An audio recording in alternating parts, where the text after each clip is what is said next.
हाय दोस्तों, कैसे हैं आप सभी। आज हम सभी इतिहास के अगले टॉपिक्स के बारे में जानकारी लेंगे। उसमें आज का टॉपिक्स है प्राचीन भारतीय इतिहास का विकास कैसे होता है। आइए देखते हैं।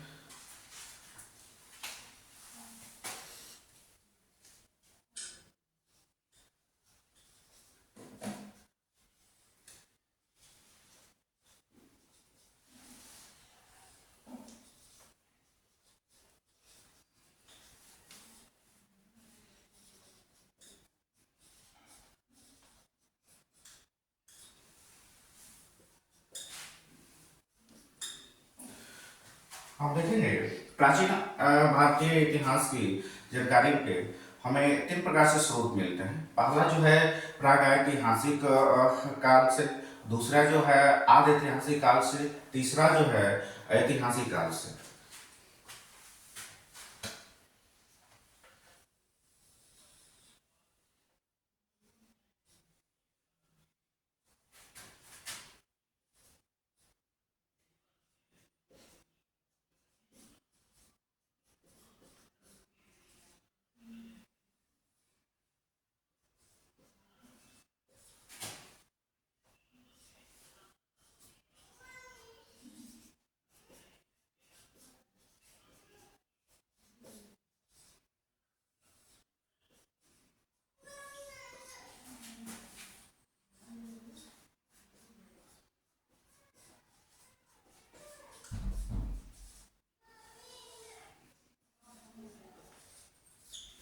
ये इस प्रकार हमने देखा कि ये पहला है प्रागैतिहासिक काल, दूसरा है आदि ऐतिहासिक काल, तीसरा है ऐतिहासिक काल। तो सबसे पहले हम देखते हैं प्रागैतिहासिक काल के बारे में। प्रागैतिहासिक काल, इस काल में कोई भी लिखित साक्ष्य नहीं था।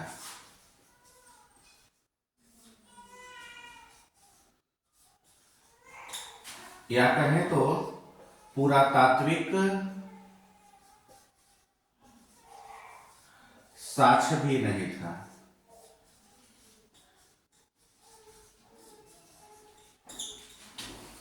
और जैसे इसका एग्जाम्पल रूप में हम ले तो उदाहरण स्वरूप है पाषाण काल।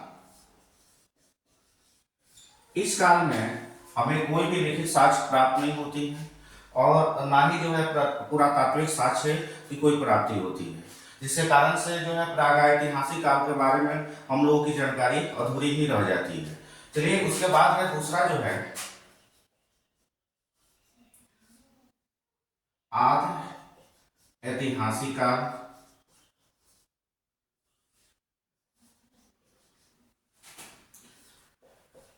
इस काल में लिखित साक्ष्य तो प्राप्त है, लेकिन इसके लिपि को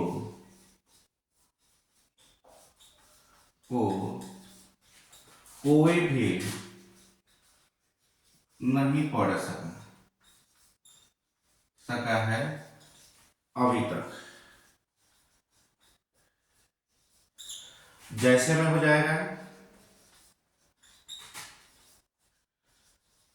सैंडो सभ्यता, दूसरा हो जाएगा वैदिक सभ्यता। यह है, यानी कि आप देख रहे हैं कि प्रागैतिहासिक काल में भी कोई लिखित साक्ष्य नहीं था और पुरातात्विक साक्ष्य भी नहीं था। जैसे कि आप देख रहे हैं पाषाण काल, और इसके बारे में हमारी जानकारी जो है अधूरी रह जाती है। दूसरा जो है आदि ऐतिहासिक काल है। इस काल में भी जो है कोई लिखित साक्ष्य तो प्राप्त था, लेकिन इसके लिपि को कोई भी नहीं आज तक नहीं पढ़ सका है। जैसे कि सैंडो सभ्यता, वैदिक सभ्यता। तीसरा है ऐतिहासिक काल। तीसरा है हमारा ऐतिहासिक काल। इसमें यानी कि इस काल में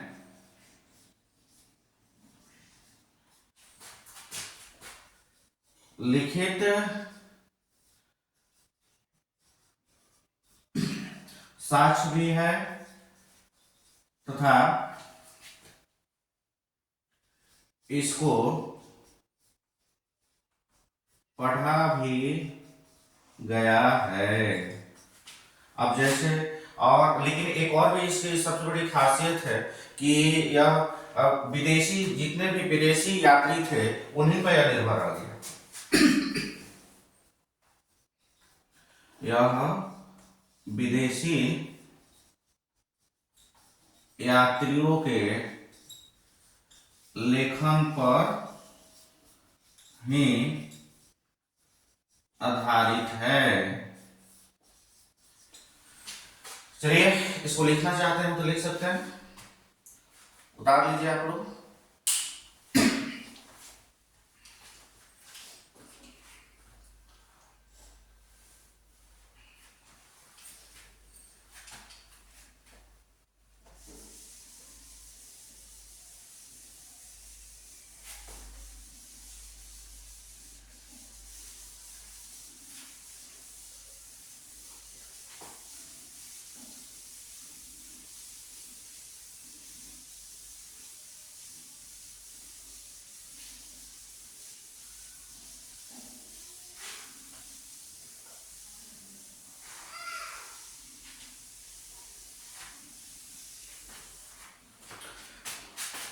अब अगला हम बात करते हैं फिर से प्रागैतिहासिक काल की।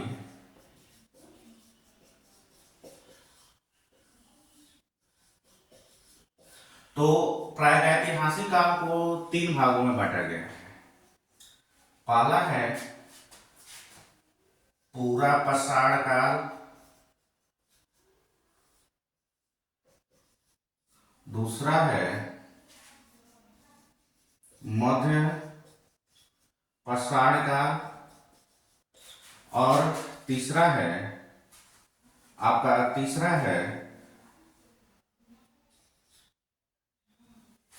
नवपाषाण काल।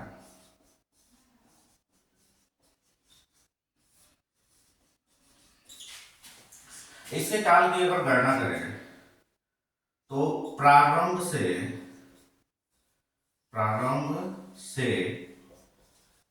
10,000 BC तक है। प्रारंभ से 10,000 BC तक है। और मध्य पाषाण काल की बात करें तो यह 10,000 BC से लेकर के 5500 BC तक है।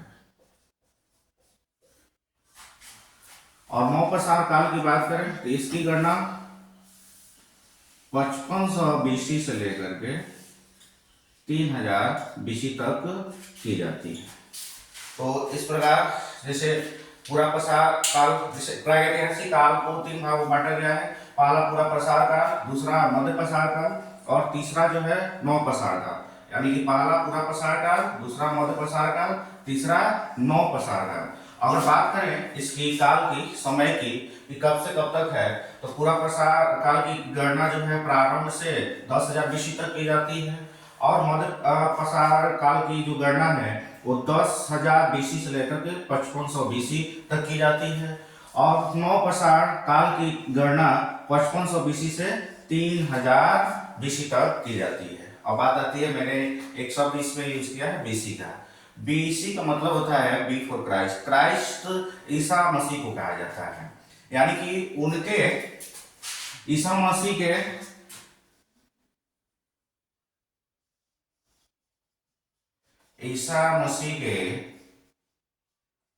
जन्म को शून्य मान लिया जाता है।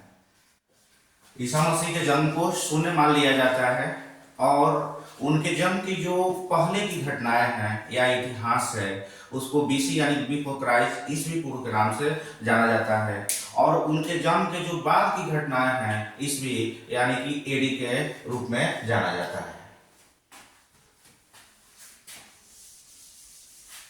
आगे हम चर्चा करेंगे पूरा पाषाण काल की।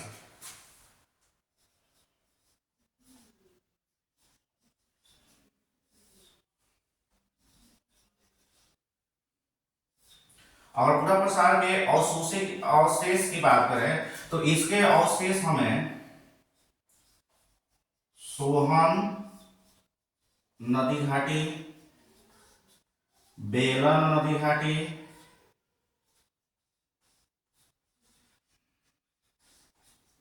नर्मदा नदी घाटी तथा भीमबेटका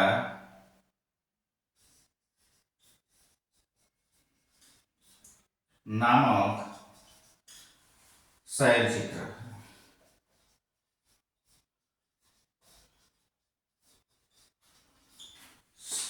इसकी जो है हमको जानकारी मिल पाती है और इसके जो कुछ अवशेष जो है हमको यहाँ पे प्राप्त है, जिससे कि पूरा प्रसार काल की जानकारी मिल पाती है, जिसमें कि पहला है सोहन नदी घाटी, दूसरा है बेलन नदी घाटी और तीसरा है नर्मदा नदी घाटी और आपका अगला है भीमबेटका का शैल चित्र। चलिए आगे देखते हैं। अगर हम बात करें पूरा प्रसार काल के और तो इसको पहले उतार लीजिए इसको, क्योंकि पहले कमेंट्स आया था कि बहुत छोटा हो जा रहा है मेरा राइटिंग, इसलिए आज बड़े बड़े शब्दों में लिख रहा हूँ कि आप सभी को स्पष्ट दिखाई दे। तो इसको उतारना आप उतार सकते हैं।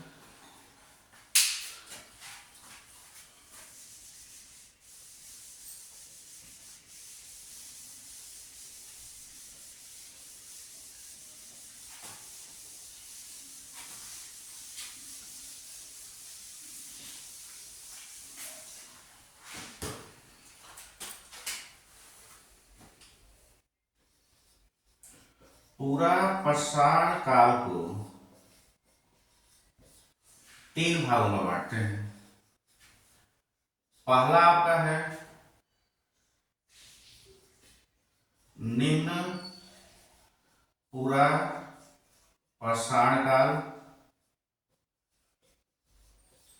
दूसरा है आपका मध्य पूरा प्रसारण काल, तीसरा है उच्च पूरा प्रसारण काल। इसके समय की गणना की बात करें तो निम्न पूरा प्रसारण काल की समय प्रारंभ से 1,00,000 BC तक यानी ईस्वी पूर्व तक, और मध्य पूरा प्रसार की गणना करें तो 1,00,000 BC से 40,000 BC तक है। अब बात करते हैं अगला उच्च पूरा प्रसार काल की, तो इसका जो समय है 40,000 BC से 10,000 BC तक है। यानी कि अभी आपको मैंने बताया कि पूरा प्रसार काल को 3 भागों में बांटा गया है। इसको जानकारी के लिए पहला है निम्न पूरा प्रसार काल, जिसका काल की बात करें, समय की गणना की बात करें तो प्रारंभ से 1,00,000 BC तक यानी ईस्वी पूर्व तक, और मध्य दूसरा है आपका मध्य पूरा प्रसार काल। इसकी अगर समय की बात करें या काल की बात करें तो 1,00,000 BC से 40,000 BC तक है। इसके बाद है अगला है हमारा उच्च पूरा प्रसार काल। इसके समय की बात करें तो 40,000 BC से लेकर के 10,000 BC तक है। आइए अब देखते हैं निम्न पूरा प्रसार काल की क्या विशेषता है।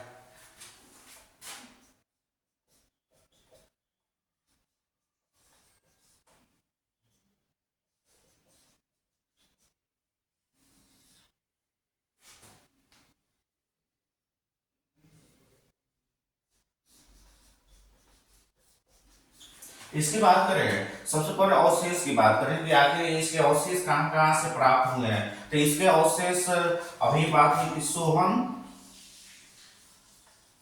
नदी में, और वहां से मिले क्या क्या है, तो वहां से पेगुल मिले हैं, पेगुल, और दूसरा जो है चौपर, और तीसरा चौपिंग। यानी कि पहला अभी हमने बताया पेबुल, दूसरा चॉपर, तीसरा चॉपिंग। अब बात आती है कि ये पेबुल और चॉपिंग या चॉपर कहलाते क्या है, आखिर है क्या ये, नहीं तो आखिर कैसे होते हैं इसके बारे में जानकारी लेना जरूरी है। तो सबसे पहले हम बात करते हैं पेबुल की। तो यह पानी से रगड़ खाकर चिकना हुआ पत्थर है, पत्थर है। दूसरी हम बात करते हैं चॉपर की। तो इसी पेबुल से ये चॉपर बनता है, इसी पेबुल से ही, पेबुल द्वारा ही चॉपर का निर्माण होता है। अगला हम बात करें, तीसरा जो है आपका चॉपिंग है, चॉपिंग। तो ये चॉपिंग क्या है, यही द्विधारी, यानी कि यही जब पेबुल दो धार वाला हो जाता है, पेबुल का द्विधारी यानी दो धार का हो जाता है, तब ये चॉपिंग रूप में हो जाता है, द्विधारी। चलिए इसको उतारना तो उतार लीजिए लोग।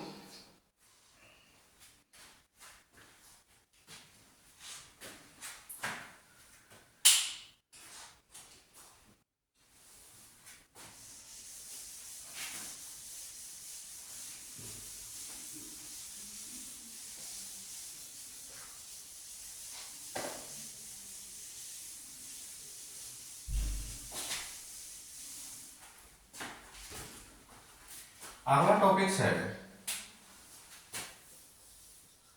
मध्य पूरा पाषाण काल, मध्य पूरा पाषाण काल। इसकी विशेषता की अगर हम बात करें तो यहाँ पे क्या क्या जो है हमको साक्ष्य अवशेष प्राप्त हुए हैं। तो सबसे पहला हमें यहाँ पे जो प्राप्ति हुई है वो कोर की हुई है। दूसरा जो है फ्लेक की प्राप्ति हुई है। तीसरा जो है आपका ब्लेड की प्राप्ति हुई है, यानी पहला कोर, दूसरा फ्लेक और तीसरा ब्लेड की प्राप्ति हुई है। और इसी फ्लेक की बहुलता के कारण से यहाँ पे बहुत सारे जो है मध्यपुरा प्रसार काल के जो क्षेत्र हैं उसमें जो है फ्लेक के बहुत सारे जो है अवशेष प्राप्त हुए। इसी अवशेष के कारण से ही इसको फलक संस्कृति के नाम से जाना जाता है। फ्लेक अवशेष की बहुलता के कारण इसे फलक संस्कृति भी कहा जाता है। अगला हम बात करते हैं तो यह कहाँ पाया गया है, आखिर जो है ये जो कोर की बात करें, फ्लेक की बात करें, ब्लेड की बात करें, तो ये कौन से क्षेत्र में, भारत के कौन से क्षेत्र में जो है ये पाया गया है, तो उसकी बात करते हैं। तो सबसे पहला आपका आता है नेवासा। ये नेवासा कहाँ है, महाराष्ट्र में। नेवासा में जो है ये अवशेष इसके पाए जाते हैं। दूसरा है सिंहभूम, सिंहभूम ये कहाँ है, तो ये झारखंड में है।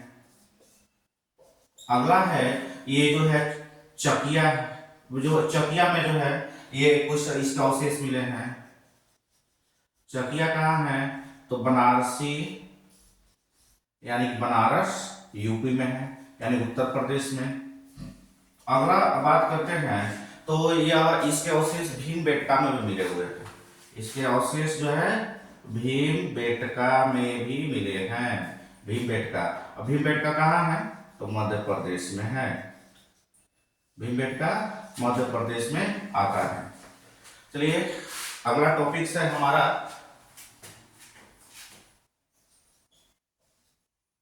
उच्च उच्च पूरा प्रसार काल। इसकी बात करें तो इसमें ब्लेड की हमको प्राप्ति हुई है। इसमें जो है ब्लेड की प्राप्ति हुई है। और ये कहां कहां हमको मिले हुए हैं, कौन कौन से जो है क्षेत्र में मिले हुए हैं, तो ये है सोन घाटी,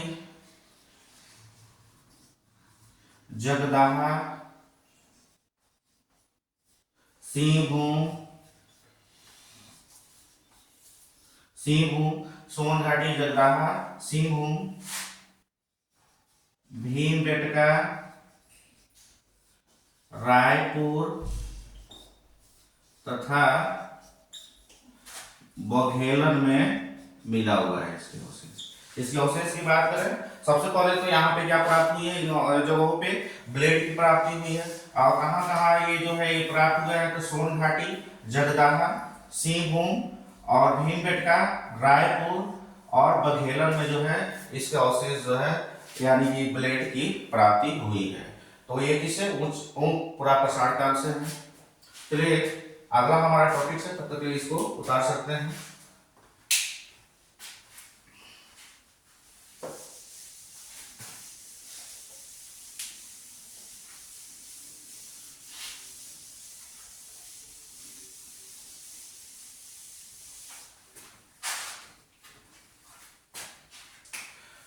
अगला हम भाग देखते हैं, क्योंकि अभी हमने बात किया था कि प्रागैतिहासिक काल के जो है मुख्य रूप से 3 भाग हैं, जो है प्रसार काल है, मध्य प्रसार काल है, उसके बाद निम्न प्रसार काल है।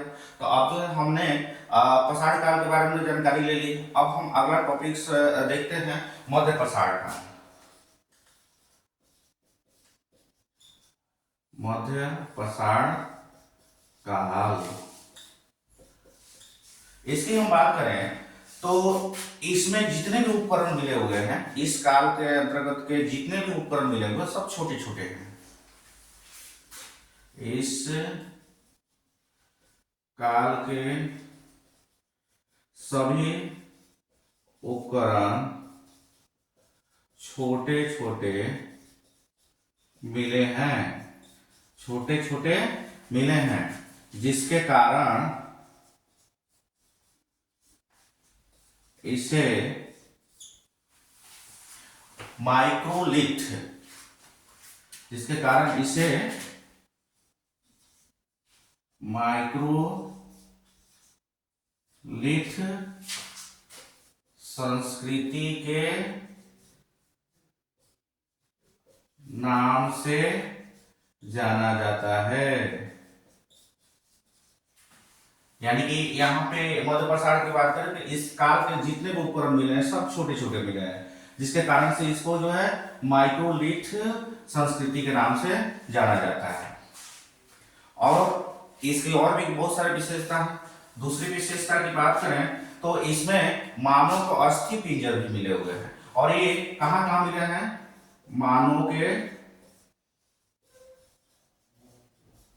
अस्थि पिंजर कहां कहां मिले हुए हैं, तो आप देखेंगे प्रतापगढ़, नौहसराय, महदाहा, इन जगहों पर जो है इसके जो है मानव अस्थि पिंजर मिले हुए हैं। कहां पर, तो प्रतापगढ़, नौहसराय और महदाहा में। आगे हम बात करते हैं इसका अगली विशेषता क्या है, कहाँ क्या और चीज मिला हुआ है। तो राजस्थान के सांभर में, राजस्थान के सांभर में पुराने वृक्षों के साक्ष्य भी मिले हैं, पुराने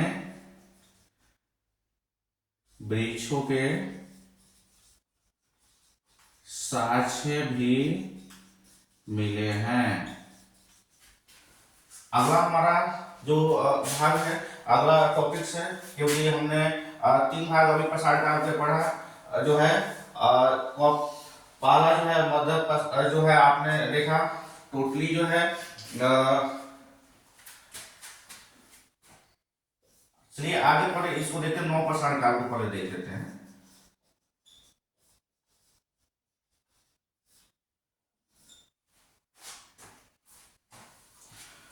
पूरा प्रसार का मध्य, पूरा प्रसार काल, और उसके बाद से जो है उच्च पूरा प्रसार काल के बारे में हमने जानकारी ले लिया। अब थोड़ी सी इसके बारे में भी जानकारी लेते हैं, नौ प्रसार काल के बारे में। इसमें जो हमको क्या विशेषताएं मिली, क्योंकि ये भी एक इसका टॉपिक से भाग है। इसके जो बस्ती की बात करें तो यह भारत के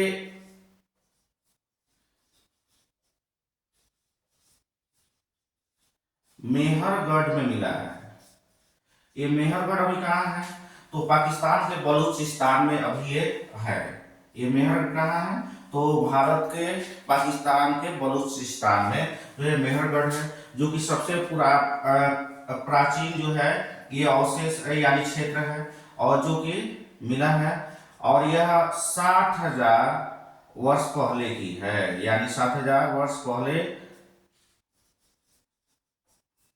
की है, इतनी पुरानी है। अगर इसके केंद्र की बात करें, इसका केंद्र कहाँ हुआ करता था, तो इसके केंद्र जो है बेलन घाटी रानी गुंटा, बेलन घाटी तथा रानी गुंटा।